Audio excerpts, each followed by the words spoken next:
Isang resolusyon naman ang inihain sa mababang kapulungan ng Kongreso na dapat ang militar ang mamahala sa Bureau of Corrections o BUCOR upang masawata mga iligal na gawain ng mga inmate. Ito ang malita ni Grace Casin.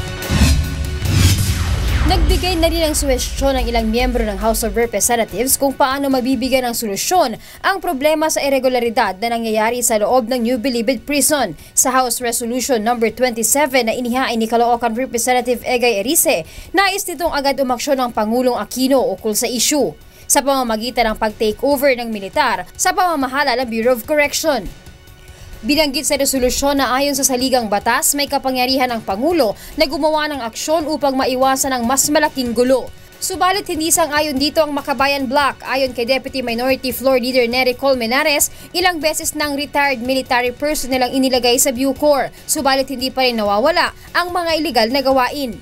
Ayon sa kanya, panahon na upang pamahalaan nito ng non-military personnel o sibilyan. It failed.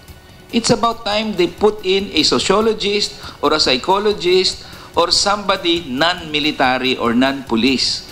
It failed them. Grace Casin, UNTV News Worldwide.